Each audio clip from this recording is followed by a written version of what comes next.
morning, Electric Culture of Safety line team. Welcome aboard another episode 084. This is going to be a really neat, the title of this topic is awesome. Mr. Ken Macken, he's the safety program director with NRECA, the National Rural Electric Cooperative Association, the nationwide guy, safety guy. He's going to be sharing with you today. It's going to be awesome. Real quick, go to electriccultureofsafety.com and click on the resources. Those resources are yours. There's no cost to Electric Culture of Safety. And you can go to all the Linemen Safety National Webinars. There's about 75 now that are public. And probably by next week, we should have all 85 public online. You can go to Livewire Story, go there, use those, use the promos. Every promo we try to develop, every promo is a actual safety topic that you can take and create a program for you, a presentation for you and your line crews back home. All the shorts about a minute, little less than a minute long, all those also are separate topics, again, that you can build upon. So highly advise you all to just get into it and share. Mr. Ken, I met him about 2.5 years ago with the New Mexico Rural Electric Cooperative Association. He was doing a speech, I was doing a speech, and we were with the New Mexico folks there, the cooperatives, and Ken and I, we hit it off just like instant. It's like, where have you been, huh? And it's just been a neat ride knowing him and spending time with him, quality time. And his passion, his want to get folks together and create relationship and share and care with the line teams is amazing. I interviewed him in August at his live wire story, episode 22. Check that out. Go to resources and go to ECOS live wire story. Go there and go down to episode 22, and you'll see what I'm saying. So it's going to be a lot of fun today.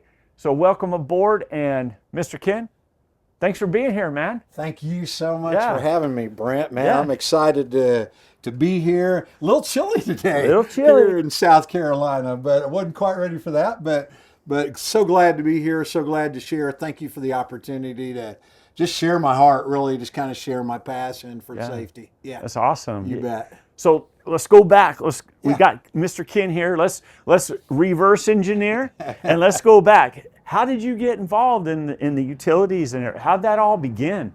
So long time ago, go all the way back to post high school, college days, summer interning, summer jobs in the utility industry. Really kind of piqued my interest in the electrical, generation, transmission, and distribution kind of industry. A lot of different twists and turns throughout that whole thing. I'm also a pastor, but kind of as kind of the everything kind of went and turned corners. Obstacles got moved. Opportunities got presented. Here I am. I've been in here about 24, 25 years now. So in the electric cooperative line. So that's kind of how it all kind of began years ago, being an intern, being a summer intern, basically. Yeah, so it's interesting. My wife, she's from Oklahoma. Yeah. And Ken right now lives in Oklahoma. So OU, man. So OU apparently is like Boomer. Football Boomer team. Sooner. Yeah, absolutely. Really? Yeah, absolutely. And they're playing Alabama They're playing Alabama this Friday in the college football championship. Yeah. All right. Not championship, but in the playoffs. Yeah. So we're not going to hold that against Ken. I'm telling you all. Let's just be kind to him. But he's going to give us a good program here today. Oh man. And Ken, appreciate you, brother. Thank you, right. Brent. Appreciate you, man. Appreciate you so much. Man. And it is it's awesome to have this opportunity, and look forward to just kind of sharing. Honestly, for the first time, this will be the first time I've shared this entire thought process of mine that I'm basically just calling the unwelcome power of the 1%. and then other thoughts about the number one. And, you know, whether you talk about 1 point of a ball game being decided by, you know, 1/10 of a second, a race being won by, or what have you. I thought a lot about this, and I thought a lot about moments that create who we are and create kind of the way we go. And so, as Brent said, I'm the Director of Safety with the NRECA. Absolutely love my position, love what I get to do with folks in the safety world, particularly at our electrical cooperatives all across the country. There are about 904 electrical cooperatives throughout the country that I get to be a part of, and it's absolutely awesome. But so my heart and my dream is that everyone gets to their end of their career. I call it 10-10, 2 and 2, with 10 fingers, 10 toes, 2 arms, 2 legs, and I live for that, man. I tell you, that floats my boat, and that's what we're looking for. I've been thinking about this program for a long time, and just some things on my heart about culture and about the way that we do things.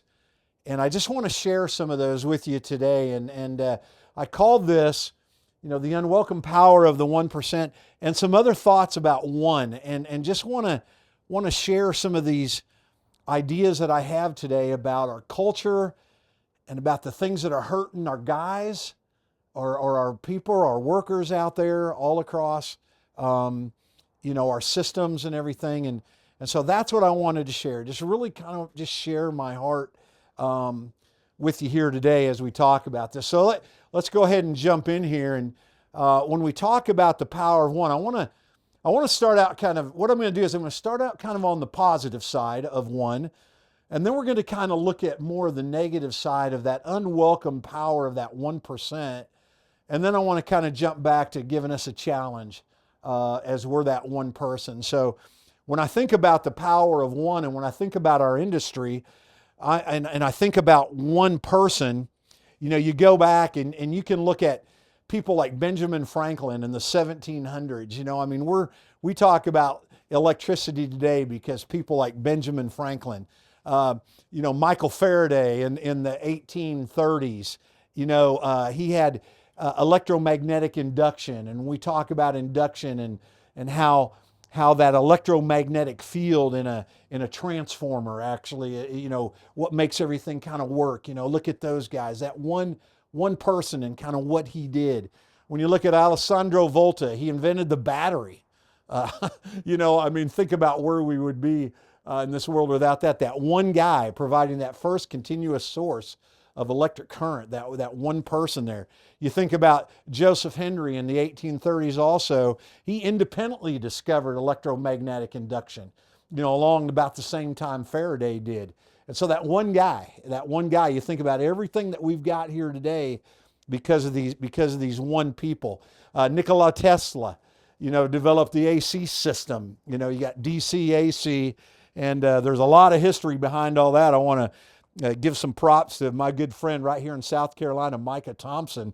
If you want to know more history about any of this stuff, Micah's the guy that you need to listen to. He's pretty incredible. But one people, these one persons, Thomas Edison, of course, created the first practical light bulb. You know, how great is that? And the DC system, you know, so these one people.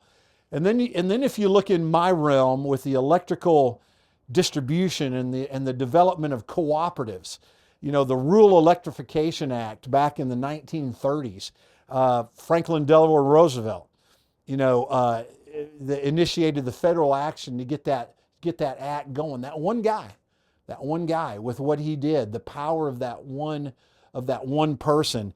Representative Sam Rayburn, he was a Speaker of the House, and you know, he was a big part of helping that total act get through. And then Senator George Norris, I loved what he said. He wanted to make sure that everybody had a fair chance to have electricity in their home. And you think about that. I've had the opportunity in my career with the NRECA to go to Pakistan, to go to Guatemala, to go to Mexico through our international programs and see villages come to light because of the Rural Electrification Act and some of the things that went on. One person, that one person. And I started thinking about that, you know, and the debt that we have to these one people, this one individual that did this and did that. And so, you know, how great that is when you think about that. And then you and I we can think of the one person that had a key part in who we are, in everything that we do. I would not be standing here today without a coach that I had years and years and years ago, 100 years ago when I played sports. I had a coach walk into my life one day, and I remember I asked him, I said, Coach, am I fast? And he goes, absolutely not. I thought, you know, he smashed my dreams here. I was wanting to play college basketball, and I said, Coach, am I fast? And he goes, absolutely not. He says, but you're quick for a big guy.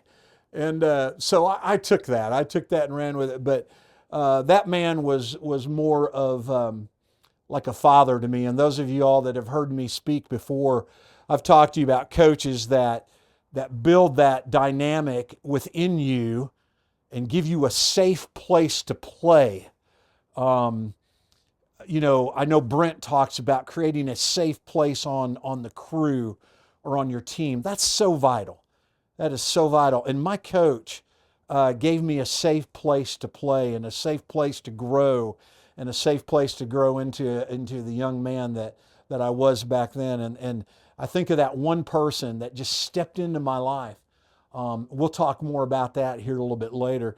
I have a wonderful wife named Malia, and she supports 100% of what we do in trying to keep people as safe as we possibly can, create that environment of 10, 10, 2, and 2. You know, I think of friends that I have, individual friends that have stepped into my life, that power of that one that made an impact on me. You know, I think of other people, coworkers, my relationship with Brent, my relationship with guys out there in the field, like Micah, like Dwight, like Cade, like Derek, like Johnny, all these friends of mine that are true brothers, that just we do that one person.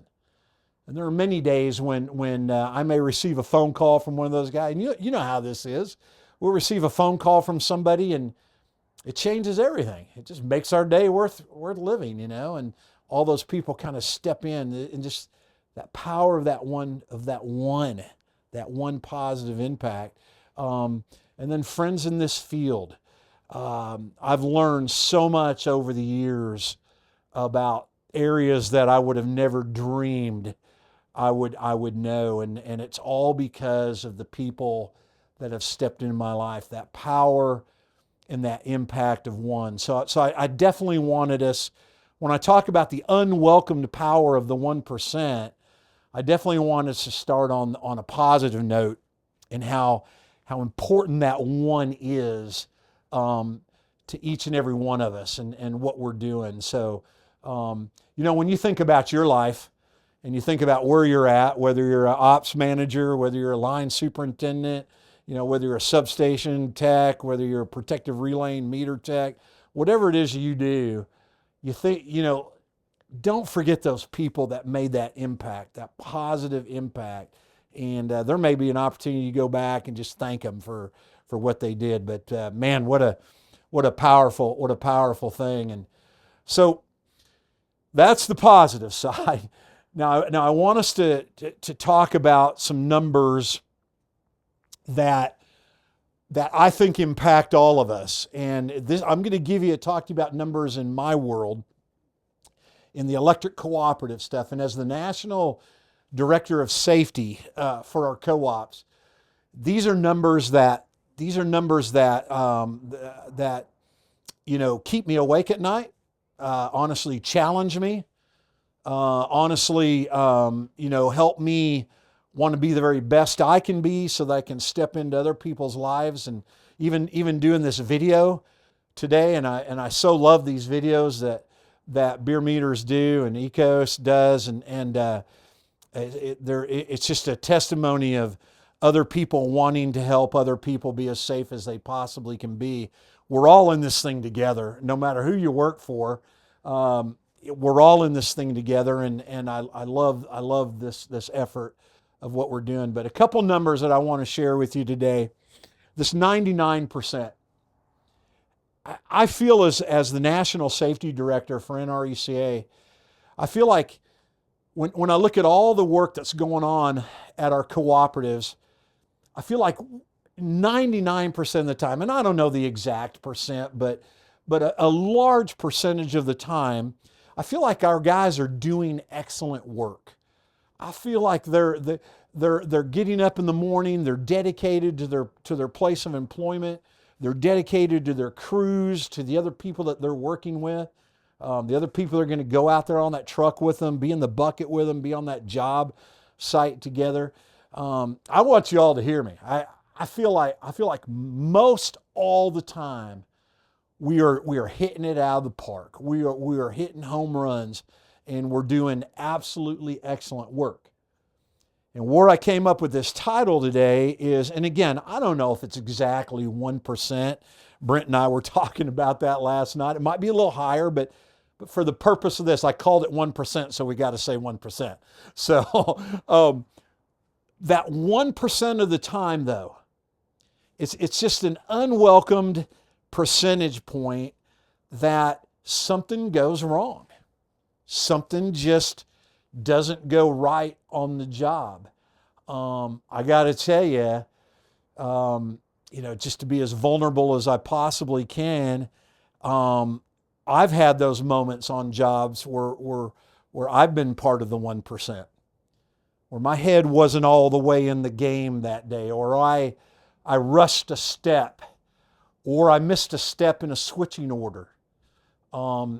Any of those things, or I didn't think through kind of the power flow, what was going on in that situation. I was the 1%, and I brought it to it. I actually presented the 1% into that workspace, and it's that 1% that I want us to talk about here a little bit today. And I don't want to focus on the negative. I wanted to start with the 99. I wanted to start with those powerful people that made it possible for us to be here today in this space. So 99% of the time we're doing it right, but what about that 1%? What about that moment when it just all goes wrong, or it blows up, or we have a contact, we touch something that we shouldn't, or we didn't follow a step that we all know, that we all been trained that we should have followed? What do we do with that? And honestly, that 1% is why we do these videos, is why we have safety meetings, is why we do tailgates, is why we take a time out occasionally and say, whoa, we need to step back. Why we try to create that safe place and eliminate those hazards that can exist on that job. And so that 1%, and that's what I want us to talk about here today. Now, I'm going to share with you, I'm going to share with you some, if you got me up against the wall and said, Ken, what's causing issues among our people in the field? What's causing it? We all know. We can probably all go back, every single one of us, and this is what drives us, guys, as safety people, is we could probably all go back and say, all the way back to the Rural Electrification Act that I talked about earlier, the 1930s. There's probably about 4 things that we can list that have been hurting and killing our people from all the way back then, and they were the same then, and they're the same now. And I want to point out the 1%. I want to talk to you about the 1% today, and hopefully maybe you can play this with your crews sometime or what have you, and have a discussion about each one of these 1% that I'm going to talk to you about. And just, you may be doing them absolutely correctly, but at least have that discussion, have that opportunity to kind of visit with your crew. So let's look at the power, the unwelcome power of the 1% here real quick. You know, like I said, 99% of the time I feel like we're doing it right, but then there's that 1%. And think of it this way.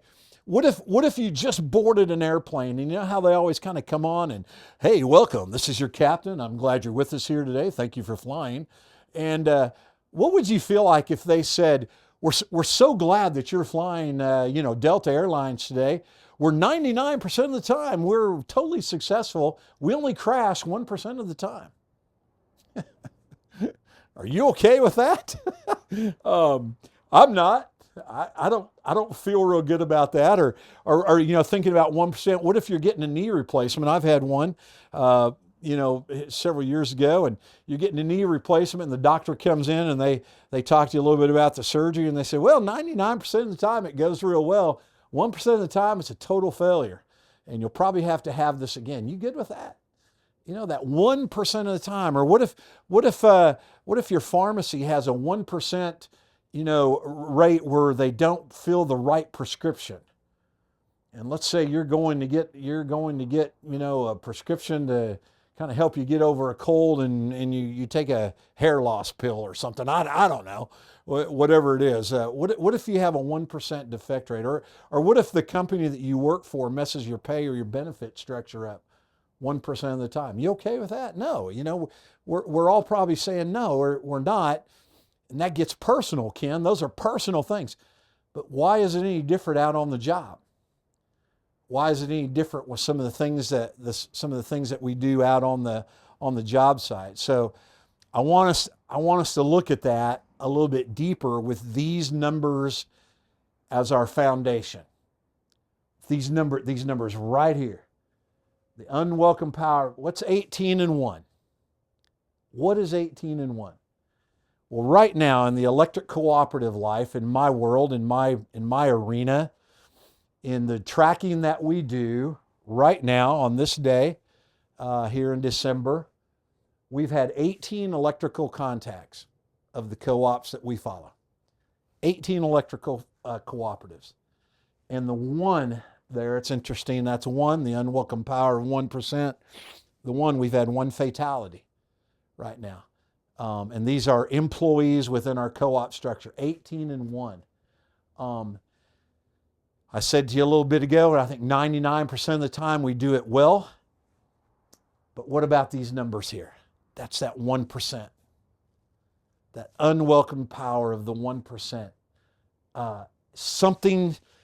There's something happening every once in a while, not often, but every once in a while, where this year we've had 18 electrical contacts and one fatality. We got one family whose dad and husband is not going to come home, and that's that unwelcome power of the 1%.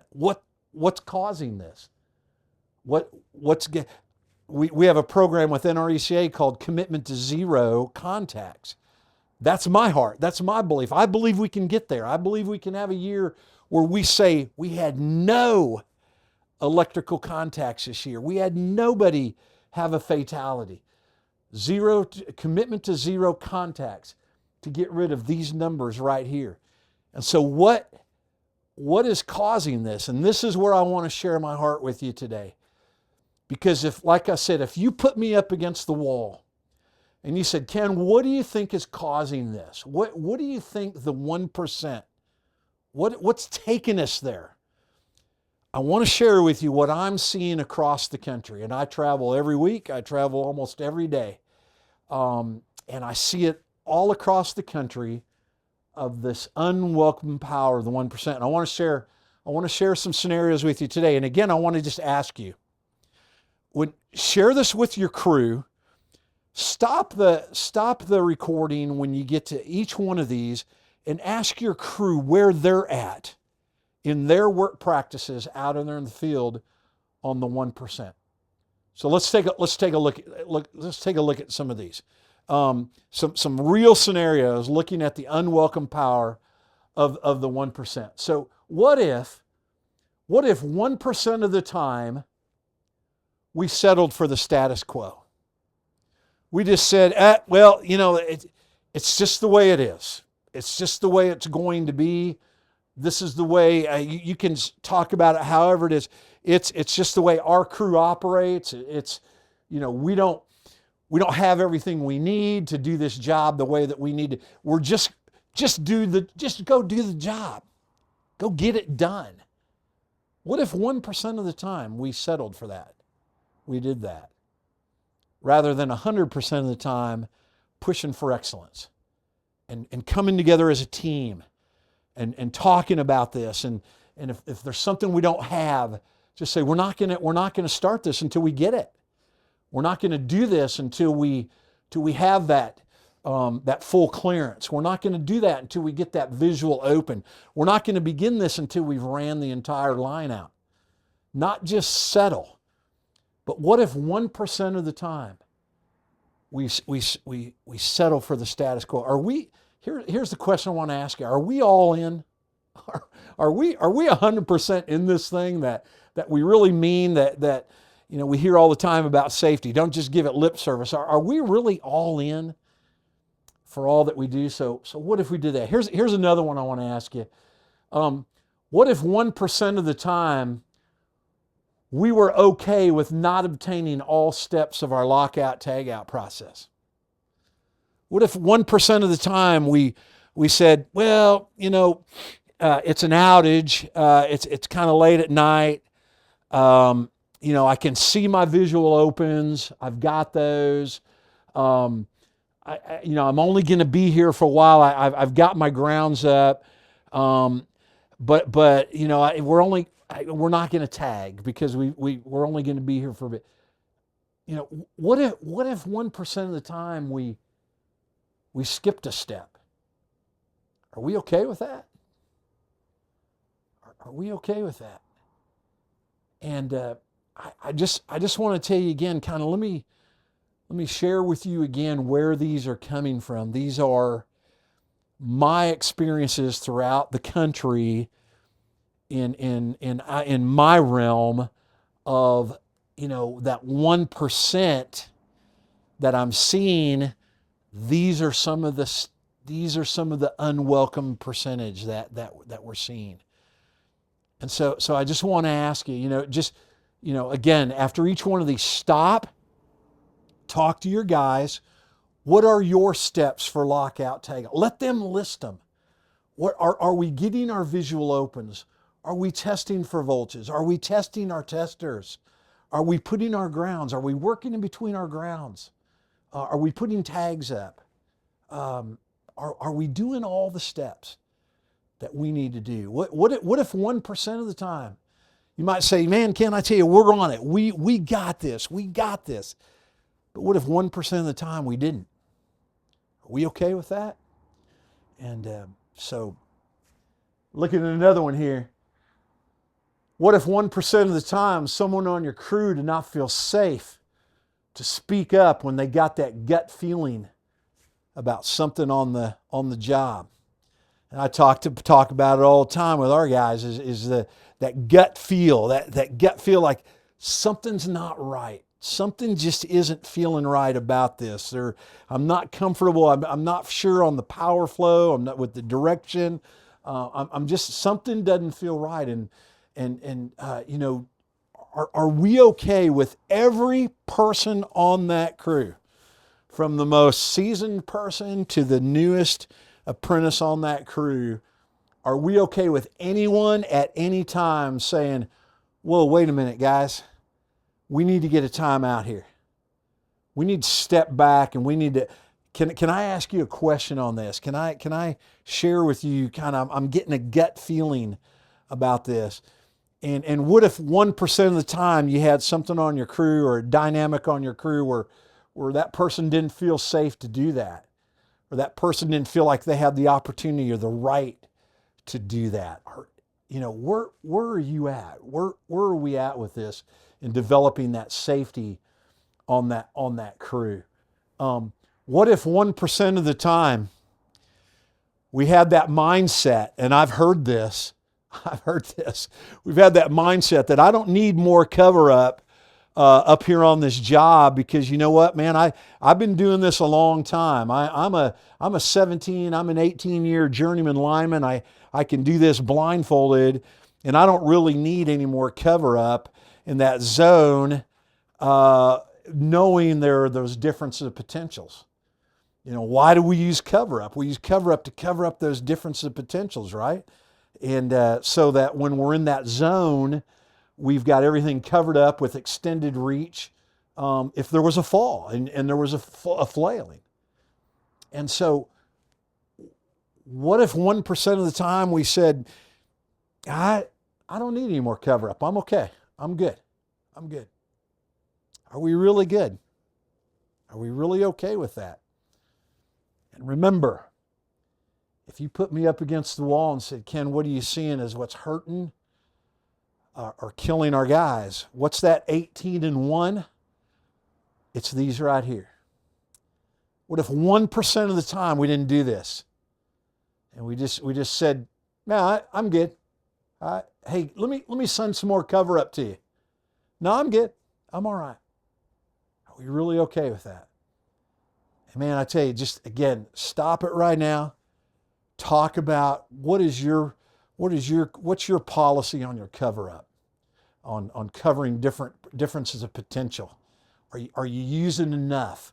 What are your steps? I want you to talk through your steps on if you're on the roadside, and if you're working on the roadside phase, on a phase or equipment, what are you covering up there? What are you doing with the neutral? How much are you covering up? What are you doing with the cross arm, the pole?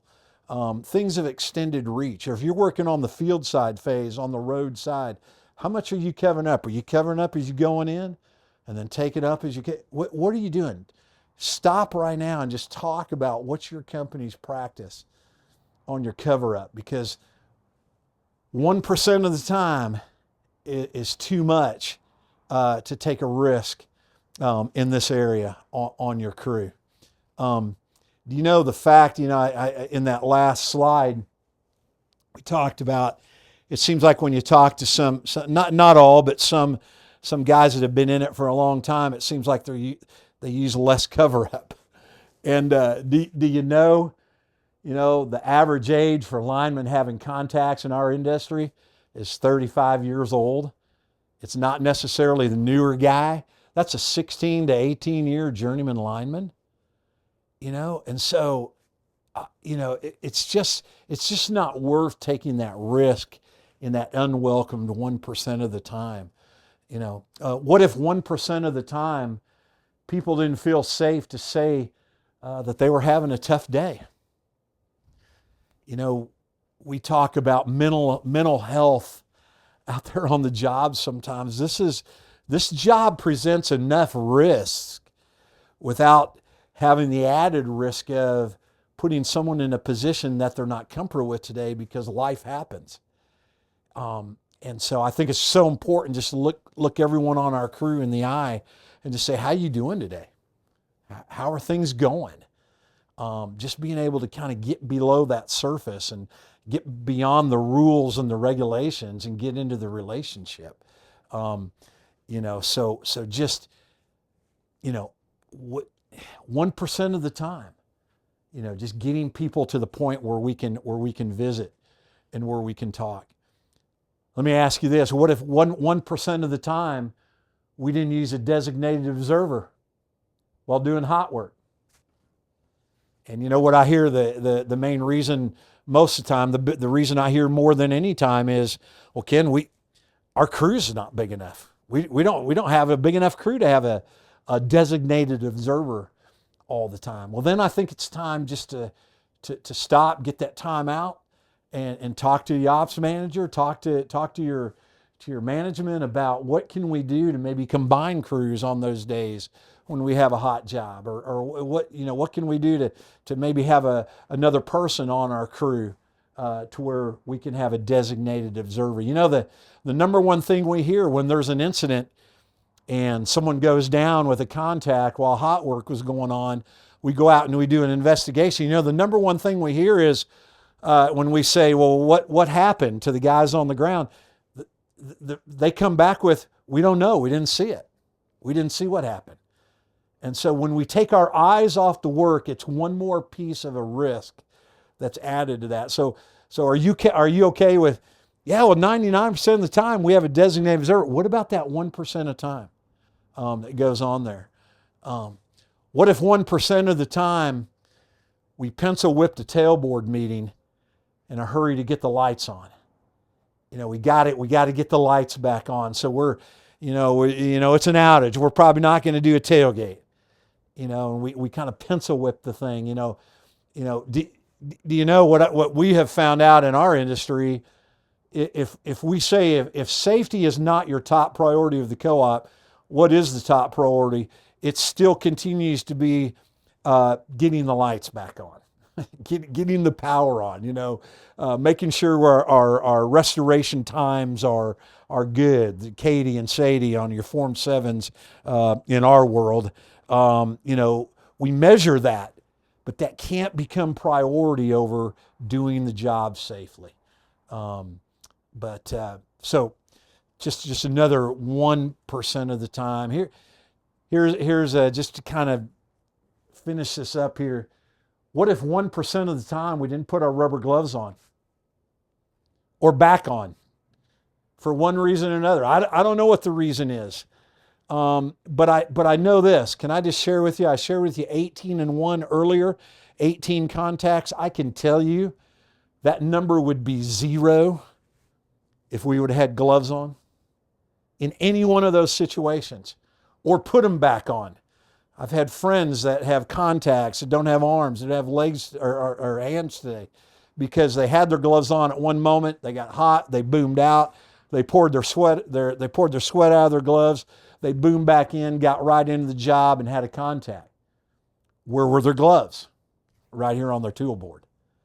And so, just putting those rubber gloves on, getting those gloves on, doing the +1, establish your lockout, tag out, and +1.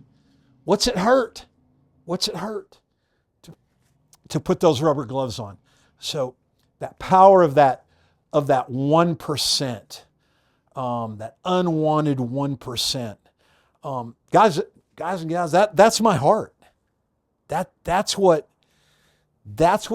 keeps me wondering. That's what keeps me thinking. That's what keeps me pushing that we keep communicating these people. And I want to say the power of one. We started out with talking about these people.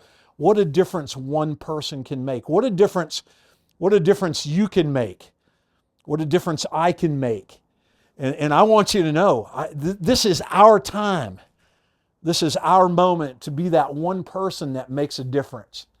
In all those scenarios I just got through sharing with you, you be that person that steps into someone's life to change their life, to make a difference. You be that one person. This is our time. This is our moment to be that one person that steps in, that one lead lineman, that one foreman, that one superintendent, that one ops manager, whatever it is, whoever you are. Brent talked to you. I'm from Oklahoma. A lot of you watching this, I'm a Sooner. And listen, I look forward. I love it. I want Oklahoma Sooners to have an undefeated season. But you know what I want more than that?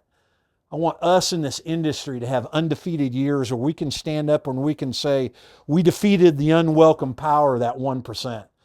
We're 100%, not one person out of contact this year, not one person lost their life because they took the right steps to go on. Yeah, I want to see the Sooners win, but I'm more interested in getting guys home with 10-10, 2-2, and to do the things that we need to do.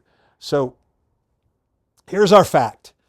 As I kind of end this thing and kind of start ready to land this plane, we get to decide every day, several times a day, how our situations will go on our jobs.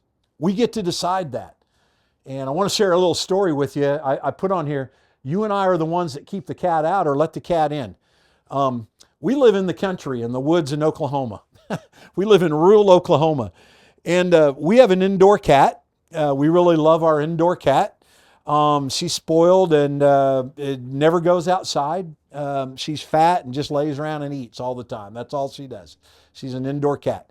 Well, we have these walk-on cats. We have these strays that kind of come in, and every once in a while we'll feed them out on the front porch, and they're cute to look at and everything, and they sit there on the outside of the glass door, and our cat sits there on the inside, and they just look at each other and stare at each other. And the other day, these cats walked up to our house, and my wife was there at the house, and my cat they were staring each other down. And I said, I wonder what would happen if we let that cat in. And my wife said, oh, we don't want to let that cat in. That could be bad. And I'm like, they're cats. I mean, how bad can this be? And so my wife left and went in the back part of the house. I let one of those cats in. And he walks right in. And he starts looking around. I thought he was just kind of checking our house out, thinking, man, this would be kind of nice to live inside this house. He just keeps looking and looking. He's looking for my cat. He finds my cat. They square up. They start looking at each other. They stare each other down. And the fight was on. Fur was flying everywhere. We found little parts of claws later. I mean, they were like, I mean, it was bad. Have you ever broke up a cat fight? That's not an easy thing to do. And I had to break up a cat fight and get that cat out the house. I wanted to share that story with you here. Back to this slide. We get to decide every day whether we're going to have a cat fight or not. What are we letting in to our crews? What work procedure are we shortcutting? What PPE are we saying, it's just going to take a minute. I don't need to put this harness on just to go throw this cutout back in. I don't need to do this. What cat fight are we allowing? What are we allowing in to our crews? What attitudes? What things are we saying, you know what? Come on in. Come on in. We gotta look at this. We gotta talk about this. And so I always say whenever I present, I ask myself, so here's what I want you to know. So what? So what do we do with this? Where do we take this? And so I just want to speak directly into the lives of some of y'all. If you're an ops manager or a superintendent right now, I just want to encourage you, when we talk about the unwelcome power of the 1%, give your foremen and leads all they need to be successful. And I mean, that's just not just tools. That's just not a great phasing meter from bierermeters. Certainly have them that, but that's the opportunity to be on a safe crew, to speak up when they need to be a part of a team, to fit in, to have all that stuff going on. So that's what I'd like to say to you managers and superintendents, is just, think about your crews and do they have everything they need as a team to be as successful as they possibly can be. To foremans and leads, I would just encourage you to, as you lead your group, as you lead your crew, help them always remember their why. My why is Malia and my son Sam. I need to get home to them. They're expecting me to be the husband and father that I am. That's my why. And foremans and leads, keep their why in front of them. When we start talking about the unwelcome power of the 1%, it's that why that I'm not going to take this shortcut. I'm not going to shortchange how much cover up I'm going to put up. I'm not going to not put my harness on in just this little simple routine thing that I'm getting ready to do. Help them remember their why. Create a personal environment. I like to say all the time, safety must become personal. If it's just a bunch of rules and regulations, it's just OSHA. That's important.